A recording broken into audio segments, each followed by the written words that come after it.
రేవంత్ అన్న హేటర్స్ ఈ వీడియో చూడాలని కోరుకుంటున్నా. రైతు రుణమాఫీ 40 లక్షల మందికి 31,000 కోట్లతోనే చేసిందా లేదా? యువ సామ్రాట్ బాబు, నీకు లెక్కలు తెలియకపోతే తెలుసుకొని మాట్లాడు. యాక్చువల్గా రుణమాఫీ ఎంత అవ్వాలి? మొత్తం 35,000 కోట్ల రుణమాఫీ పెండింగ్లో ఉంది 2023 డిసెంబర్ లెక్కల ప్రకారం. బడ్జెట్లో పెట్టింది ఎంత? 31,500 కోట్లు. రిలీజ్ చేసింది ఎంత అంటున్నారు మీరు? నీ లెక్కల ప్రకారం 40 లక్షల మందికి ఇచ్చినామంటారు. అక్కడ యాక్చువల్గా అవ్వాల్సింది ఎంత? 77 లక్షల మందికి రుణమాఫీ అవ్వాలి. మరి బడ్జెట్ రిలీజ్ చేసింది ఎంత? 17,528 కోట్లు. చేసింది సగం. నీకు లెక్కలు పూర్తిగా తెలిస్తే మాట్లాడు. మా రేవంత్ అన్న చేసిండు కదా అని మాట్లాడుతున్నావు. నెక్స్ట్ వచ్చేసి మహిళలకి ఉచిత బస్సు ప్రయాణం సౌకర్యం కల్పించుందా లేదా? ఉచిత బస్సు గురించి మాట్లాడుతున్నావు. ఉచిత బస్సు అవుతుంది, మహిళలు బస్సులో తిరుగుతున్నారు, సంతోషం. ఆర్టీసీకి నెలకు 315 కోట్లు రిలీజ్ చేయాలి గవర్నమెంట్. ఇస్తుందా? అడుగా మీ రేవంత్ అన్నను. తర్వాత ఆర్టీసీకి బకాయిలు ఉన్నాయి, పెండింగ్ బకాయిలు, అవి రిలీజ్ చేసిరా? అడుగు మీ రేవంత్ అన్నను. నెక్స్ట్ రాజీవ్ ఆరోగ్యశ్రీ కింద 10 లక్షల బీమా పెంచిరాను. 10 లక్షల బీమా అందుకున్న ఒక్క పేషెంట్ను చూయించను. 2 లక్షలకే దిక్కులేదంటే 10 లక్షలకు పెంచిరంట.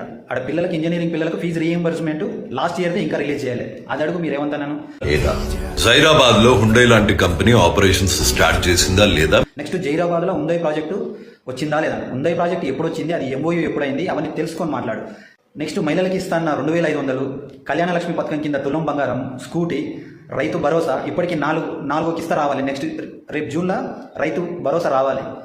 ఇంతకుముందు ఇచ్చిన వాటికి గతి లేదు. 3 ఎకరాల లోపు ఇచ్చినామన్నారు. ఆ 3 ఎకరాల లోపు కూడా సగం మందికి ఇచ్చారు. అది అడుగు మీ రేవంత్ అన్న. కేంద్రంలో వాళ్ళ ప్రభుత్వం లేకపోయినా ఫెడరల్ స్ఫూర్తితోని నీతి ఆయోగ్ లాంటి కమిటీస్ లో చాలా యాక్టివ్ పార్టిసిపేషన్ చేస్తున్నాడా లేదా? మొన్న నేషనల్ హెరాల్డ్ కేసులో ఛార్జ్ షీట్ల పేరు ఎక్కియంగానే అందరికంటే ముందు పోయి నీతి ఆయోగ్ మీటింగ్ లో కూర్చున్నాడు. మొన్న దానికి ఫెడరల్ స్ఫూర్తితోటి కూర్చున్నాడు అని చెప్తున్నావు. నెక్స్ట్ వచ్చేసి హైడ్రాలో ఒక ఎగ్జాంపుల్ చెప్తా.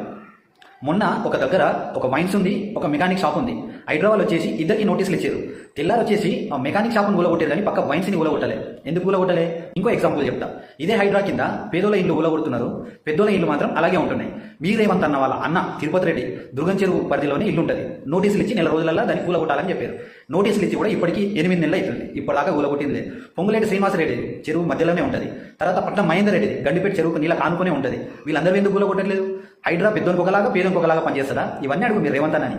ఇంకా అడగాల్సినవి చాలా ఉన్నాయి. ఉచిత సిలిండర్ అన్నావు, తర్వాత 200 యూనిట్ల లోపు కరెంట్ అన్నావు. మీరు ప్రవేశపెట్టిన పథకాలు ఏమన్నా ఉన్నాయంటే 100 మందిలో 10 మందికి వస్తున్నాయి, మిగిలిన 90 మందికి గుండుస్తున్నా. మీరు చెప్పుకునేది మీటింగ్లలో అందరికి వచ్చినాయని చెప్పుకుంటారు. నీకు కూడకు డబ్బులు లేకపోతే జనాలను అడుగు ఇస్తారు, కానీ ఇది పడితే అది వచ్చి నేను మాట్లాడతా అని చెప్పేసి ఇష్టం వచ్చినట్టు మాట్లాడదు. ఇది నెక్స్ట్ ఏదైనా మాట్లాడేది ఉంటే లెక్కలు తెలుసుకొని మాట్లాడు. అయితే రైతు రుణమాఫీ అందరికీ జరిగిందని చెప్తున్నావు కదా, ఇదే రేవంత్ రెడ్డి సొంతూరు కొండారెడ్డిపల్లెకి కానీ, లేకపోతే ఆయన ప్రాతినిధ్యం వహిస్తున్న కొడంగల్కి కానీ, నువ్వు తెలంగాణ అయితే నీ ఊరు కానీ పోయి రుణమాఫీ